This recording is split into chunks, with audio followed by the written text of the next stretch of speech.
우리 교재는 2011페이지에 보시면은요, 사무엘하 왕가의 비극이라고 나오죠. 참고로요, 사무엘 상하 내용은, 크게 이제 세 부분으로 되어 있습니다. 그 사무엘상 1장에서부터 15장까지 다윗 왕국을 준비하는 내용이 나오고요. 그 다음에 아, 사무엘상 16장부터 사무엘하 10장까지 다윗 왕국을 건립하는 내용이 나옵니다. 건립하는 내용이 나오고요. 그 다음에 이제 세 번째 다윗 왕국의 보호가 11장에서부터 24장까지 나타납니다. 그 중에 오늘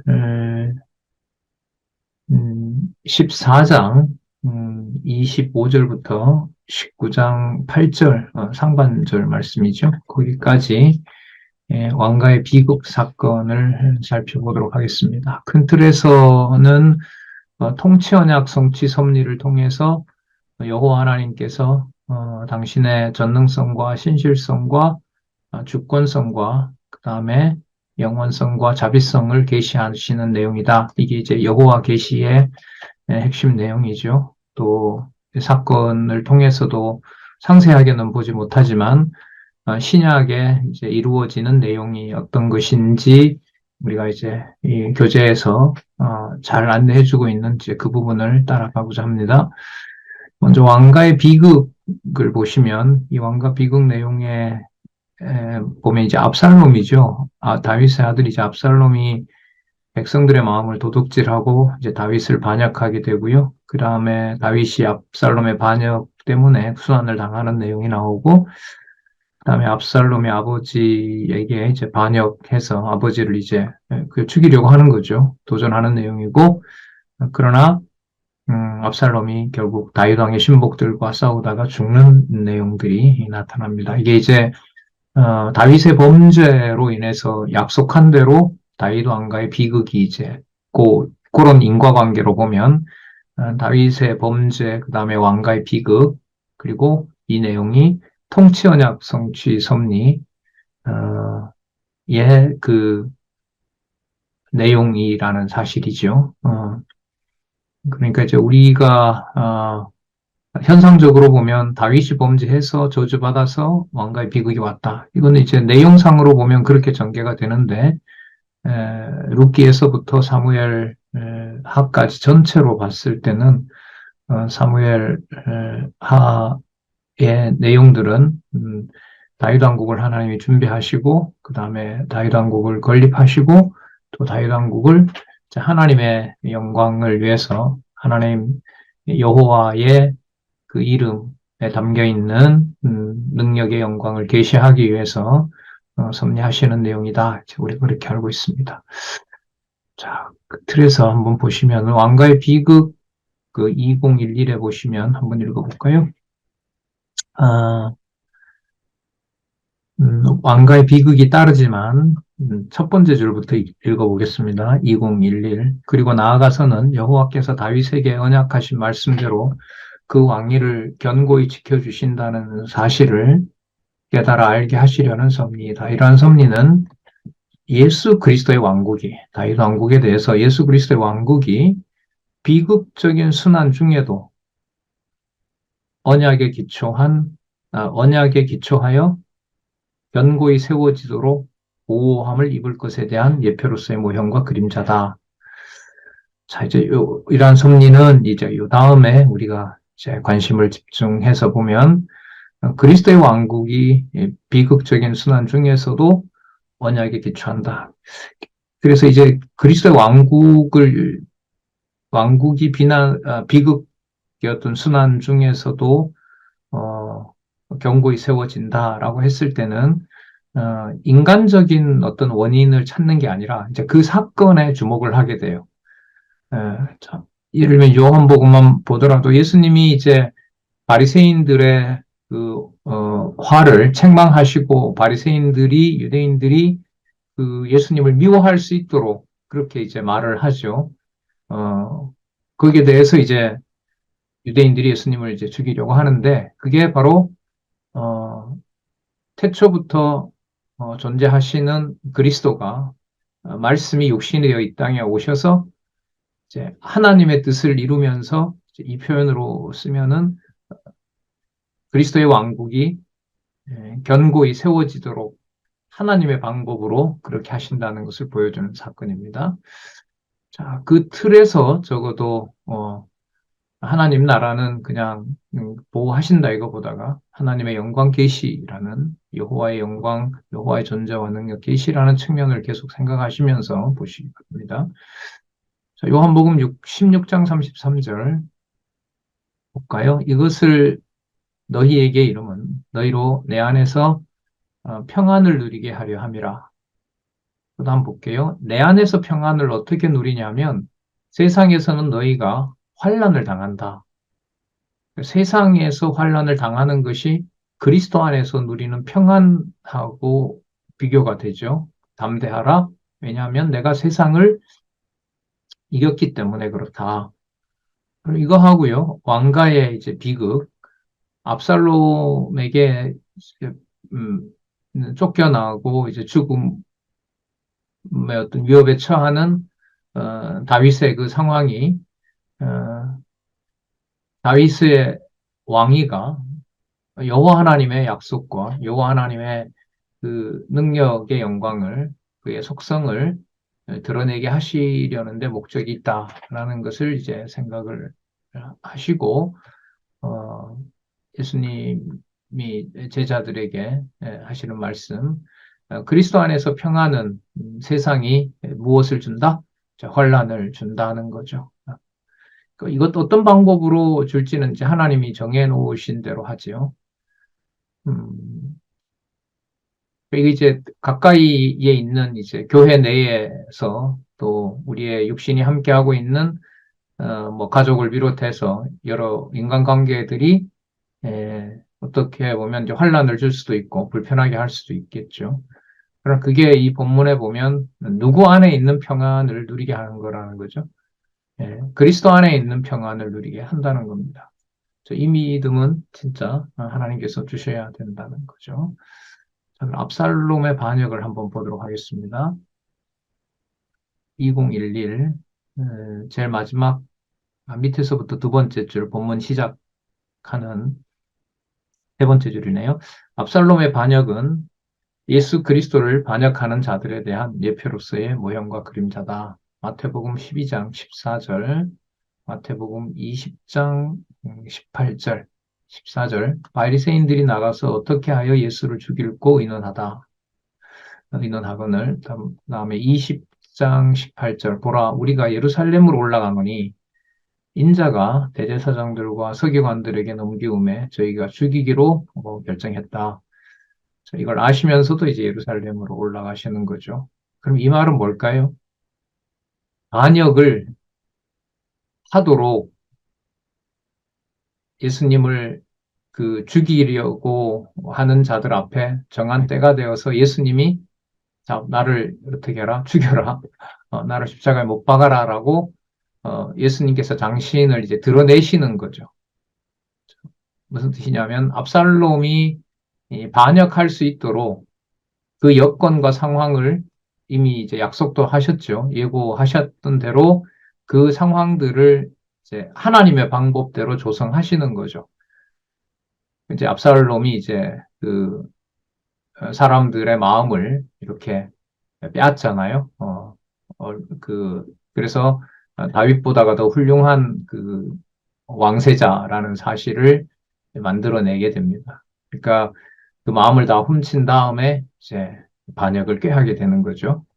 자, 그 모든 정황들을 누가 그렇게 하시냐면 여호와께서 하신다는 겁니다. 그리고 거기에 통치 언약 성취 섭리를 이룬다라는 거죠. 이게 전체의 내용이잖아요.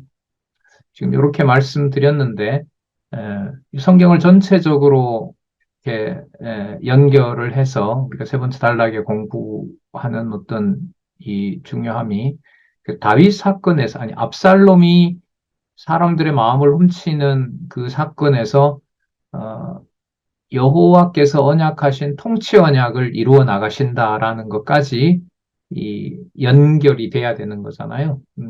연결이 돼야 되는 것은 이제 성경의 내용과 그 다음에 성경 개론의 그 공부가 바탕이 됐을 때 이제 지금 이런 구절들이 의미 있게 들어오는 거죠.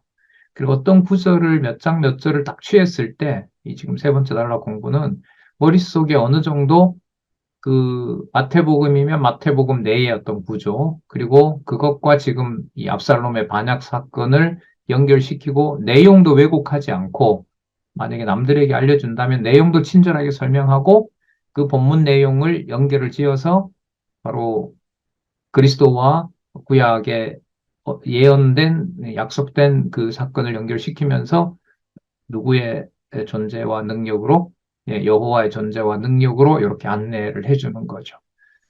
그걸 이제 여기 공부하시는 여러분들이 이제 앞으로 남아있는 과제다. 이걸 계속해서 말씀을 드리는 겁니다. 다른 어떤 얘기를 섞는 것이 아니라 성경 본문에 두고 성경 본문에 나타난 정확한 용어를 사용해서 이제 구약을 읽고 이제 신약과 연관해서 지금 여기는 이제 한 절밖에 안 적어놨잖아요. 예를 들면 압살롬의 반역은 예수 그리스도를 반역하는 자들에 대한 예표로서의 모형과 그림자다. 자, 그럼 이제 압살롬의 반역 내용이 14장 25절부터 15장 12절까지 어느 정도 나오는지, 어떤 내용으로 되어 있는지 본문에 대해서 이제 익숙해야 되겠고요. 그 내용을 충분히 숙지해야 될 것이고, 그리고 그 내용을 이제 마태복음 12장 그리고 마태복음 20장에 나오는 것하고 연결을 시켜서, 그리고 그걸 여호와 계시 중심으로 언약하신 대로 이루시고, 아까 여호와의 속성도 들어갔죠. 5가지 속성이 설명이 되고, 그래서 이 모든 사건들이 오직 여호와 계시 사건이다. 여호와의 존재와 그 다음에 능력의 영광을 드러내신다. 여호와의 속성을 드러내시는 여호와가 해가시는 일이다. 이렇게 이해를 하게 되면 이제 우리 현실에서도 여러 상황들을 여호와 계시 관점에서 이제 깨달아갈 수 있는 거죠. 그래서 세 번째 단락의 공부의 결실은 뭐 하는 사람들에게 가장 좋은 혜택은 성경 본문을 치밀하게 읽으면서 여호와 계시 사건으로 신구약을 다 하나로 이렇게 모을 수 있는 혜택과 함께 일상생활에서도 여러 가지 사건들을 여호와 계시 사건으로 알 수 있는 그 어떻게 보면 이 생각의 길이 만들어지는 거죠. 생각의 길이 만들어지는 겁니다. 이제 그런 부분들이 이제 우리가 계속해서 상당 부분 듣기만 했었고 우리가 이제 확인하지 않다 보니까 생활에서 그렇게 힘이 없지 않았나 이런 생각이 듭니다. 그런 면에서 이제 감사한 거죠. 그 성경을 뭐 지금 뭐 누가 이렇게 공부하라고 하는 사람도 없고 저부터도 그렇고요. 이제 안내는 하고 이런 방법입니다. 이런 게 유익합니다라고 하지. 앞으로 뭐 우리가 앞으로 학생을 받고 논문 지도하고 한다 해도 어떤 뭐 강요하거나 이러지는 않을 것 같아요. 하지만 고민을 하고 몇 가지라도 생각을 하고 그걸 자기 어떤 고민으로 기록해서 같이 공유하려고 고민하고 또 그걸 제시하고 하는 데에 대해서는 너무나 이제 귀중하게 여기게 되겠죠. 그런 문화가 이제 앞으로 지금 우리 공부하는 이 세 번째 단락하고 관계가 저는 있다. 우리 성경신학의 문화, 일상생활에 드러나는 여호와 계시 관점의 그런 문화들이 가정에서부터 이제 본문의 기초를 둔 그런 신앙생활이 어떨까 이런 생각을 하게 됩니다. 자, 2025로 갈까요? 네,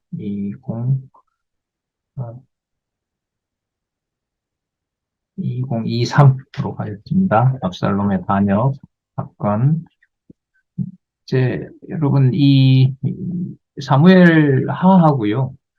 그리고 사무엘 하 다음에 열왕기 상하 있죠. 열왕기 상하의 이 세 번째 단락 그 기록 방식은 뭐냐면 이제 나중에 이제 12권 13권으로 가면 이제 세 번째 단락에다가 넣는데 몇 번 나오긴 했지요.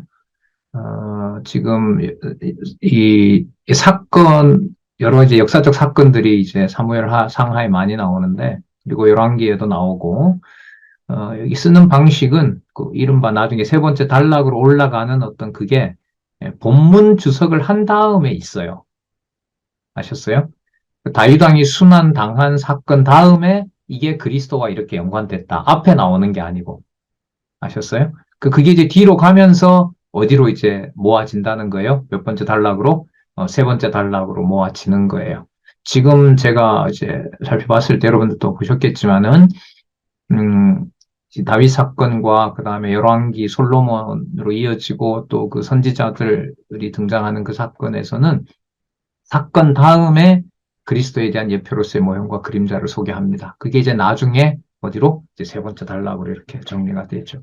그래서 세 번째 단락이라고 하는 게 그게 나중에 나온다 이렇게 했을 때 그게 아니고, 그게 구약에서는 사건 다음에, 그러니까 시작은 이제 구조대로 하고 있고, 그 다음에 이제 사건 다음에 그게 신약의 이런에 대한 그 근거가 된다. 신약 사건의 근거가 되고, 또 신약의 그 사건은 신약이 그렇게 이루어지니까 구약의 이 부분이 이렇게 기록이 되었다.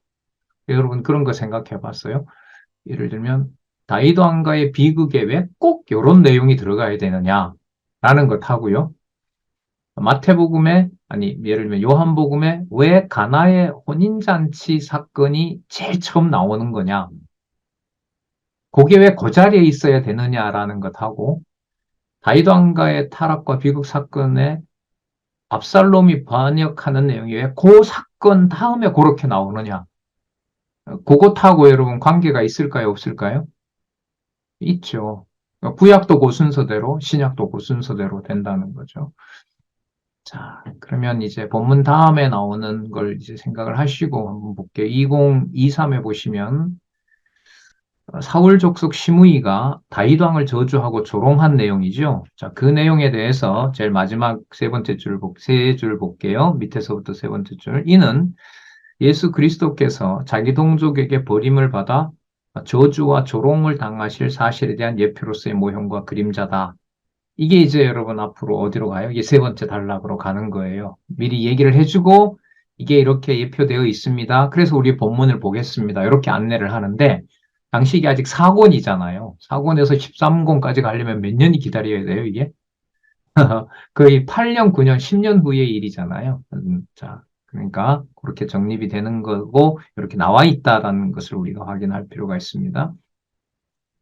마태복음 26장 66절에서부터 68절 보시면 생각이 어떠하뇨? 대답하여 가로되 저는 사형에 해당하니라 하고 이에 예수의 얼굴에 침뱉으며 주먹으로 치고 혹은 손바닥으로 때리며 가로되 그리스도야 우리에게 선지자 노릇을 하라. 너를 친 자가 누구냐 하더라. 참 상상을 할 수 없겠죠. 이렇게 제자들이라 하더라도 제자들은 다시 도망간 다음이고 이런 수모를 당하는 그 현장에서 여호와의 살아계신 통치 능력을 기억한다는 것은 진짜 믿음을 하나님이 주셔야 가능하다고 봅니다. 어, 말 한마디도 기분 나빠가지고 막 받아내지 못하는 성정인데 이런 수모를 받는 현장에서 여호와 하나님의 능력을 오직 바라보게 한다? 그거는 여러분들과 제 속에서 나오는 건 아니라고 봅니다. 자, 계속 보겠습니다. 그러니까 계시 사건으로 봐야만 이해가 되는 거죠. 25에 가시면 이 동그라미 2 있죠. 다윗왕 순환 전체에 대한 그 신약 그 근거를 얘기를 합니다. 그러니까 15장 13절에서부터 16장 14절 다 결론 보고 계시죠? 결론이 있어야 됩니다. 동그라미 2, 다윗왕의 순환, 여기에 대한 총체적인 이제 신약 근거를 얘기를 하는 거예요. 2025 재료의 줄에 볼게요. 따라서 언약 자손은 절대로 아주 망하거나 쓰러지지 않는다.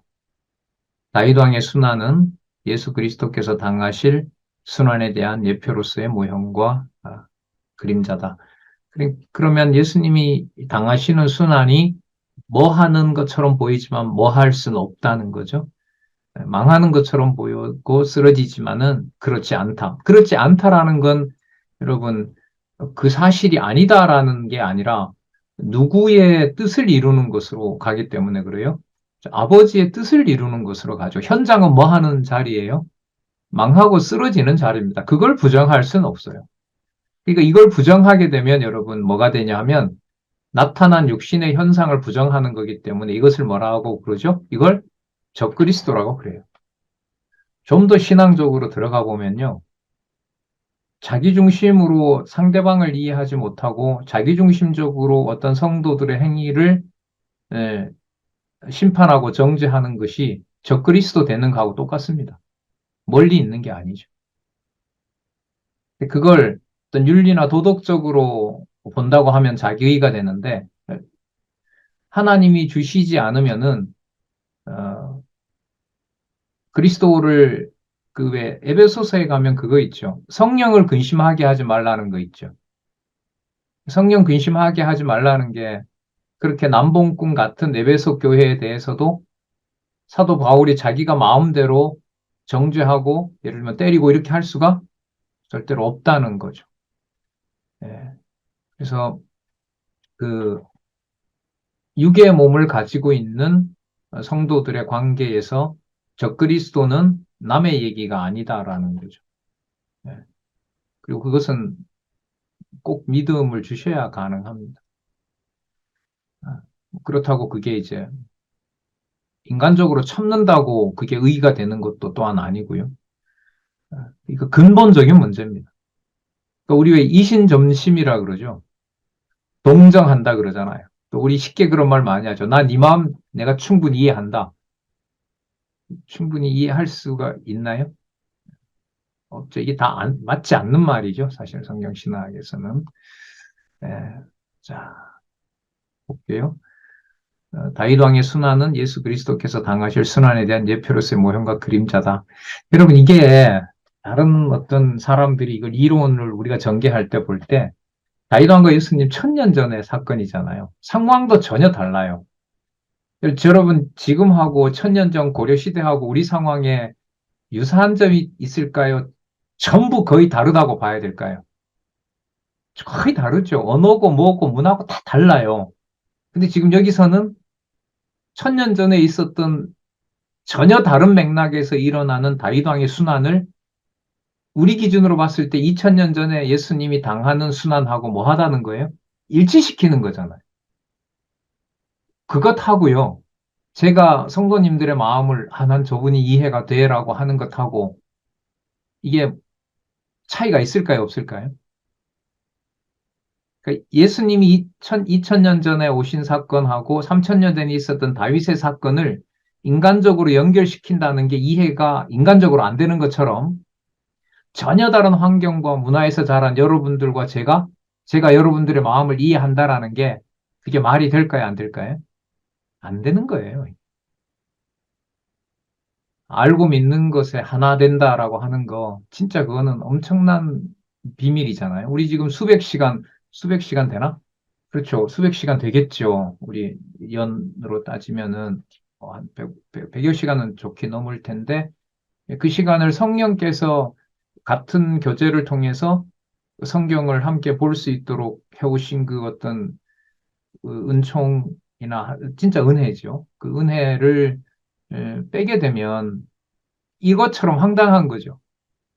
다윗 왕의 순환을 예수 그리스도의 순환으로. 그럼 여러분 이게 뭐가 되냐 하면은요. 이게 성경 해석으로 해서 이제 잘못되어 가는 방향인데 여러분 역사적으로 이제 나타났던 그 예수님의 행적하고 예를 들면 뭐 이순신이 선조한테 그 뭐 고문을 당하고 그다음에 계급장 다 떼고 하는 그 타인을 위해서 이렇게 고난받는 것을 전부 누구와 연결시켜요? 예수님과 연결시켜요. 여러분 그게 우리 이 저자인 목사님이 그 10대 후반에 빠졌던 바로 뜻으로 본 한국 역사, 함석헌농 이런 사람들이 쓴 책이에요. 이스라엘 역사만 의미 있느냐? 우리도 의미 있다라는 거죠. 예.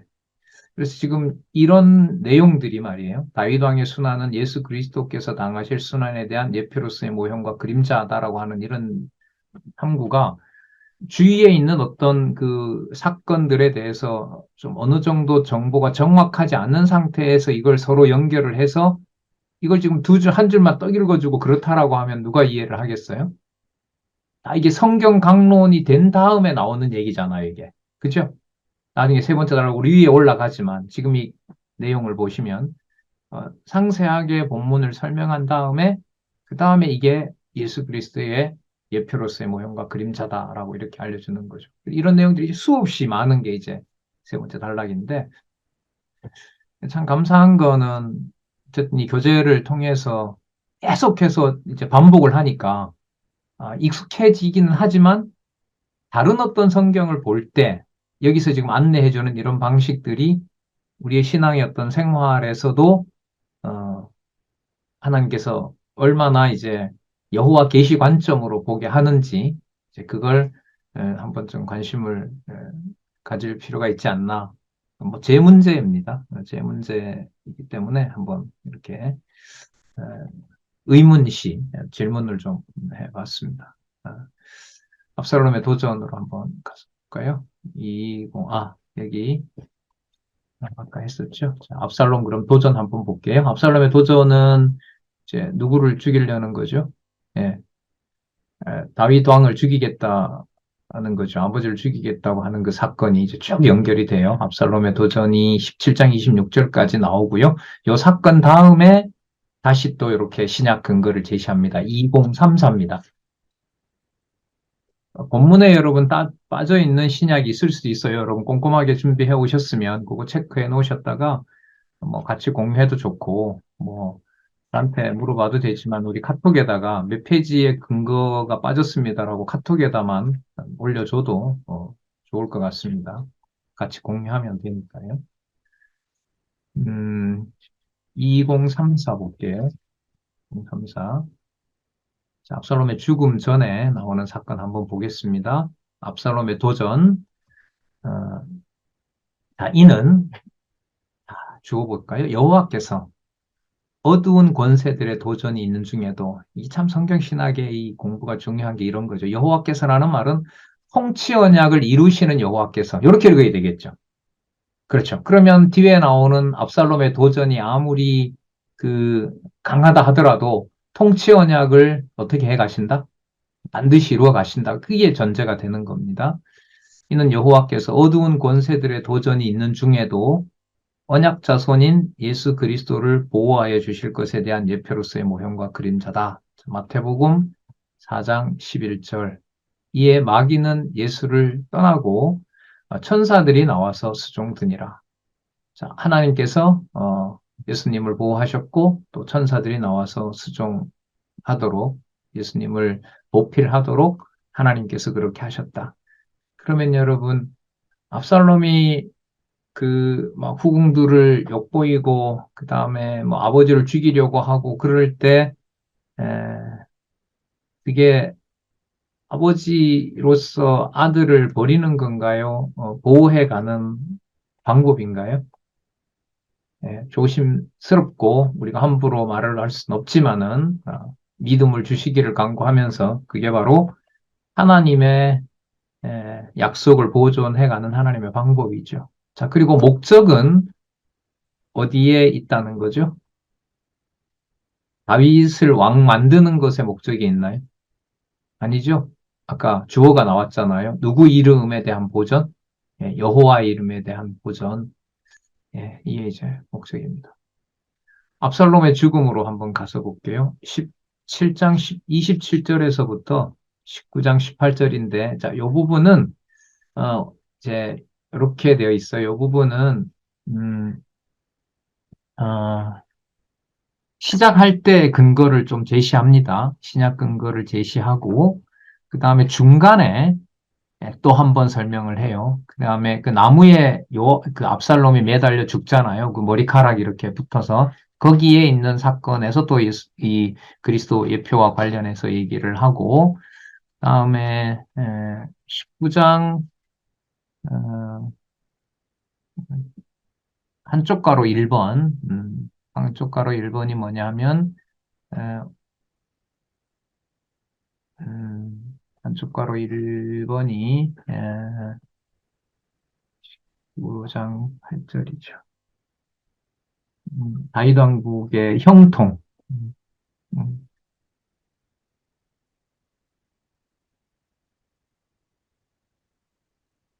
왕가의 타락과 비극. 예. 왕가의 타락과 비극의 이제 전체에서는 신약 근거가 안 나옵니다. 좀 이따 얘기하도록 할게요. 자, 먼저 어, 압살롬의 죽음과 관련해서 보겠습니다. 2034에 보시면 이에 다윗 왕이 아들 압살롬의 죽음에 대한 소식을 듣고 슬퍼한다. 압살롬의 멸망은 예수 그리스도에 대한 대적자의 멸망에 대한 예표로서의 모형과 그림자다. 마태복음 23장 37절에서부터 38절 볼까요? 예루살렘아 예루살렘아 선지자들을 죽이고 내게 파송된 자들을 돌로 치는 자여 암탉이 그 새끼를 날개 아래 모음같이 내가 네 자녀를 모으려 한 일이 몇 번이냐 그러나 너희가 원치 아니하였도다. 보라 너희 집이 황폐하여 버림바 되리라. 자, 이런 이제 에, 예언을 예수님께서 해주시죠.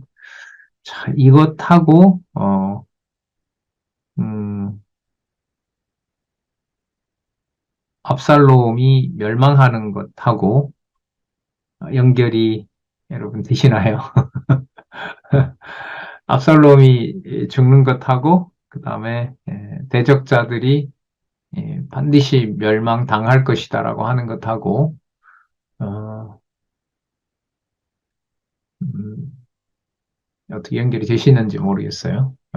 자, 아까 또 얘기를 했지만은요. 음, 그러니까 뭐냐 하면 신약 근거, 구약 근거가 몇 장 몇 절 대 몇 장 몇 절 이런 방식이 아니다. 그런 방식이 아니다라는 거예요. 아니다라는 거. 그러니까 우리가 이제 의미 분석이라고 얘기를 하는데 그 담겨 있는 사건을 바탕으로 그 문법적 해석, 본문 내용을 바탕으로 한 문법적 그 내용에서 이제 구약의 그 내용의 그 의미를 이제 그 확인하고 그다음에 신약에 나타난 그 사건들의 그 의미를 본문을 바탕으로 자기가 막 만들면 안 되잖아요. 본문에 얘기를 하면 할수록 본문에 더 철저하게 얘기를 해서 그 연결을 이제 시켜야 되는 공부다. 이걸 이제 여기서 알 수가 있죠. 여러분 옛날에 왜 그 한 15년 전 얘기지만은 성도대학, 신학원, 그다음에 신학연구원 있었잖아요. 그때 뭐 개간지도 나오고 목사님들끼리 이제 연구 논문집도 내고 했는데 지금 우리가 이제 세 번째 단락으로 간다는 이거요. 이런 부분에 대한 연구는 전무했어요. 없었어요. 저도 그때 이제 그렇게 발표를 안 했고, 근데 개론 따라가기 바빴으니까요, 그때는. 뭐 강론집을 줘도 강론집 인용을 전혀 하지 않으니, 거의 하지 않죠. 거의 하지 않고, 각자 이제, 자기가 관심 있는 신학을 한다고 하다가 결국은 다 이제, 뭐 끝이 난 거죠.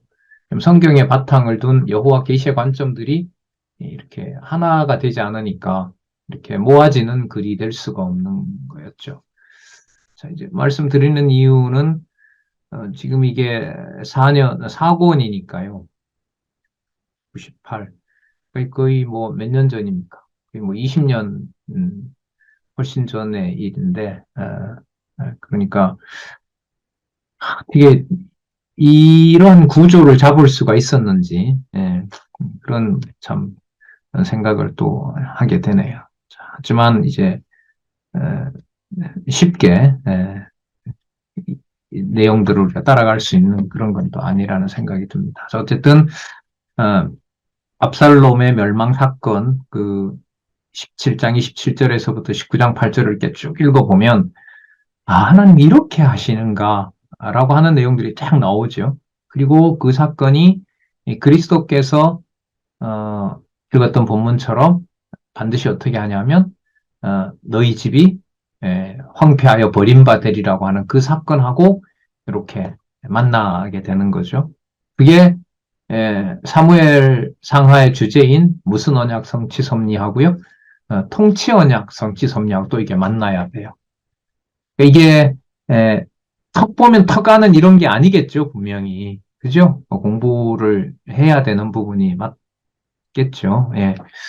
그걸 확인하는 것도 좀 의미가 있습니다. 이제 다음, 네, 여러분들이 선배들이시는데, 후배들이 어떤 방향으로 공부를 해가야 이 교재의 가치를 알 수 있는 것인지, 그런 면에서 같이 고민해 보고 싶은 마음에 자꾸 이런 말씀을 드립니다. 자, 그 다음에, 2038에 가시면, 압살롬이 죽는 장면이 있죠. 2038에 보시면, 나무에 매달린 압살롬을 어, 요압이 창으로 찔러서 죽입니다. 그게 9절에서부터 15절까지 나오거든요. 예, 아주 잔인하게 죽입니다. 18장 15절에 보면 요압의 병기를 맡은 소년 열이 압살롬을 에워싸고 쳐 죽이니라. 요압이 군대 장관이잖아요. 그 가지고 그 병기를 들고 있는 여러 가지 병기가 있는데 그 무기들을 가지고 있던 10명의 소년들이 압살롬을 에워싸고 쳐 죽인 겁니다. 여러분, 그게 아까 내용으로 보면 그리스도가 대적자들을 심판하실 것에 대한 예표로서의 모형이라는 겁니다. 이런 현장에서 하나님의 사랑과 긍휼 이런 말이 통할까요? 안 통할까요? 예. 노아 그 당시 사건도 그렇고요. 지금 전쟁 뭐 유대인 여러분 아시잖아요. 600만. 뭐 우리나라도 일제 30년 동안 뭐 어떤 학자들은 뭐 1000만까지도 봐요. 유대인보다 더 죽였다. 뭐 이렇게 말하기도 하고 적어도 뭐 몇백만이 되거든요. 그런 현장이 그리스도가 악의 세력에 대해서 심판하신다라는 말을 감히 할 수 있을까요? 근데 그 안에는 누구도 들어있죠. 예. 이스라엘 백성도 들어있잖아요. 사울을 따라왔던 자들도 있는 거 아니에요. 그들 다 진멸을 당하거든요. 자, 간단하지가 않습니다. 이게 이제 설명을 해 들어갈 때 이런 부분들이 실제로 여러분들이 본문을 읽어보시고 이런 설명을 연결을 시키면서 또그 본문을 연결해서 말을 해보시면은 쉽지 않다는 것. 그래서 이게 여호와 계시라는 그 주제 속에서 성경을 봐간다고 하는 게 이게 사람의 상식과 감정으로 하는 게 아니다라는 생각이 듭니다. 한번 볼게요. 2038에 보시면 18장 16절에서부터 18절. 이러한 섭리는 만왕의 왕 되시는 예수 그리스도의 대적자들이 멸망할 것에 대한 예표로서의 모형과 그림자다. 자, 같은 말씀이에요. 아까 그 말씀하고 같이 여기다가 이제 다시 반복하고 있는데 우리의 상상력이나 어떤 이 인간적인 감정으로는 받아내기가 어려운 부분이라고 할 수 있겠습니다. 그리고 여러분 이 내용이 현상적으로 보면 누구 때문에 벌어진 일이에요? 현상적으로 보면 누가 범죄한 일의 결과인 거죠? 다윗이 범죄한 결과죠. 그리고 제목은 뭐라고 되어 있어요? 이게 다윗 왕가의 보호예요. 맞죠? 사무엘하 11장에서부터 24장까지 제목이 뭐예요? 다윗 왕국의 보호죠. 제가 진짜 이 괴로운 구조에서 가장 이 도덕적인 틀을 확 이렇게 깨버린 사건 중에 몇 가지가 있는데 그 중에 하나가 뭐냐 하면 다윗 왕가의 비극 사건의 상위 제목이 다윗 왕국의 뭐다?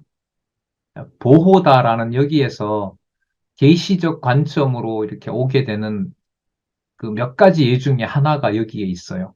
왜냐면 본문이 일단 쉽잖아요. 재밌고 그리고 선과 악이 분명하잖아요. 그런데 이게 하나님이 다윗 왕을 세워서 다윗 왕을 보존해 가시는 방법이라는 거죠. 그래서 그 다윗 왕국의 보호 속에 하나님의 이제 여러 속성들이 드러나는데 다윗 왕국의 보호라는 말이 이제 요즘은 이렇게 쉽게 쓰잖아요. 저 보호는 다윗 왕국이 아니라 다윗 왕국을 언약대로 세우신 누구 이름이 보존되는 거예요, 결국은? 여호와의 이름이 누구 방법으로? 여호와의 방법으로 보호되는 거라는 거. 그래서 사무엘 하 이 내용의 제목 있잖아요. 이 제목이 그 성경 개론이 누구 중심으로 구조화되는 게 아니다. 우리 생각으로 되는 게 아니다라는 것을 가장 분명하게 보여줬던 게 바로 저거 같아요. 아주 볼 때마다 이게 어떻게 보호야? 그럼 이 보호가 어디 나오죠? 제일 처음으로 어디에 나와요? 창세기 3장에서부터 11장까지 내용이 뭡니까? 언약자손 보호예요. 그게 보호가 나와요. 보호가 참 놀랍습니다. 다음 왕가의 회복과 교훈 한번 볼게요. 2046에 보면 다윗 왕국을 이제 회복하도록 하시면서 다윗 왕이 이제 입성하게 되는데 2046에 보시면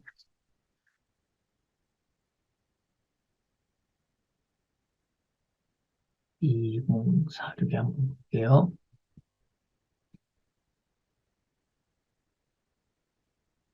2046에 보시면 아,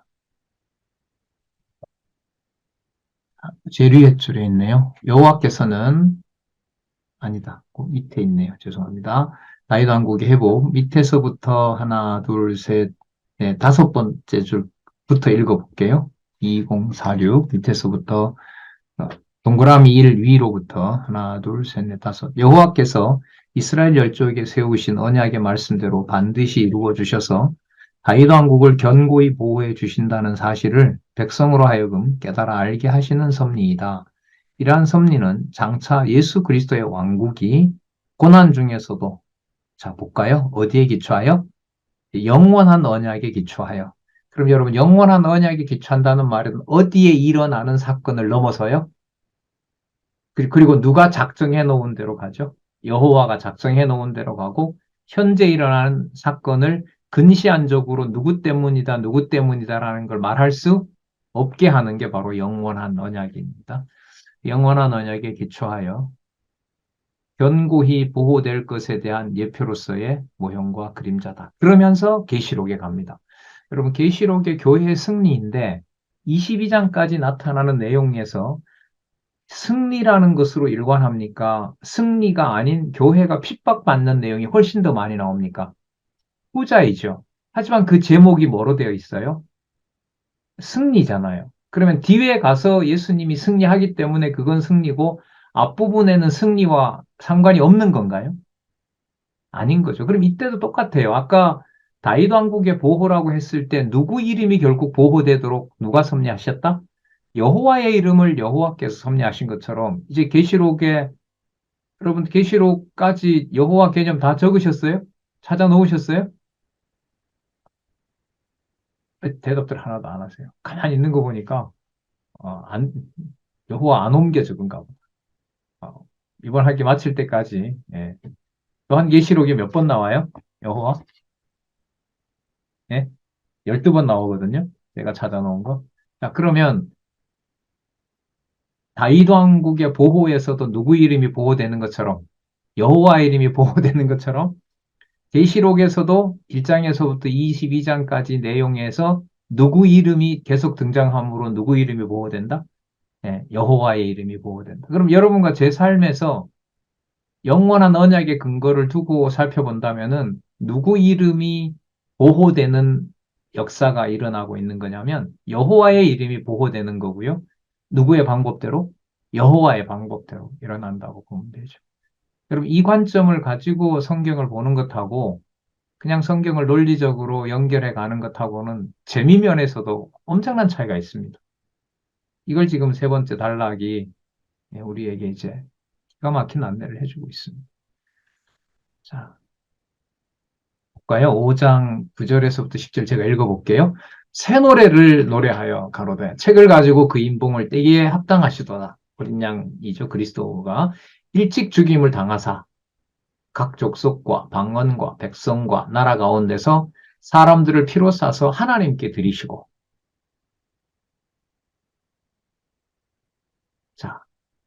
사람들을 피로 사서 하나님께 드리는 방식이 우리 방식이에요? 하나님 방식이에요? 하나님 방식이죠. 성령이 임해서 여러분 스데반을 하나님이 데려가잖아요. 그런 방법으로. 그죠? 저희로 우리 하나님 앞에서 뭐로 삼았대요? 나라와 뭐로 삼았어요? 제사장으로 삼았어요. 여러분 제사장으로 삼았다는 말은 이 몸이 뭐가 되도록 하냐면 성전과 제물이 되게 하는 거죠. 누가 제물 됐던 것처럼. 그리스도가 제물이 됐던 것처럼. 자, 그 다음에 저희가 땅에서 제사장 삼았으니 저희가 땅에서 무슨 노릇한다 그래요? 목노릇한다 그러죠. 그러면 예수님이 죽으시는 그 제물과 성전과 제사장 돼서 죽는 사건이 예수님이 뭐 되는 사건하고 일치해요? 왕 되는 사건하고 일치하는 거죠. 여러분, 수모당하는 게 여러분 왕 되는 거라는 게 이해가 안 되죠? 지상에서 안 돼요, 이게. 될 수가 없어요. 네. 그래서 저는 이제 이런 말씀 볼 때마다 진짜 성경을 누구보다도 많이 깨닫게 하고 오직 하나님의 능력, 여호와라는 이름에다가 다 이제 몰아준 것이 이제 성경 신학인데 이제 다음에 이제 앞으로 일어날 이제 연구와 실제 어떤 생활들이 과연 이 여호와 이름으로 다 몰아지는 이런 삶이 전개가 얼마나 될까? 좀 되게 궁금합니다. 네, 잠시 쉬시고요. 8시 10분에 그 다음 다윗왕의 입성, 반역자들의 죽음, 그 내용들을 보겠습니다. 아까 말씀드린 대로 어디에 세 번째 단락이 나온다? 아까 같은 경우 시작할 때 좀 나왔지만 예, 본문 설명을 한 다음에 나온다는 거요. 자, 좀 이따가 20장 이후 사건부터 보겠습니다. 2062부터 하도록 하겠습니다. 네.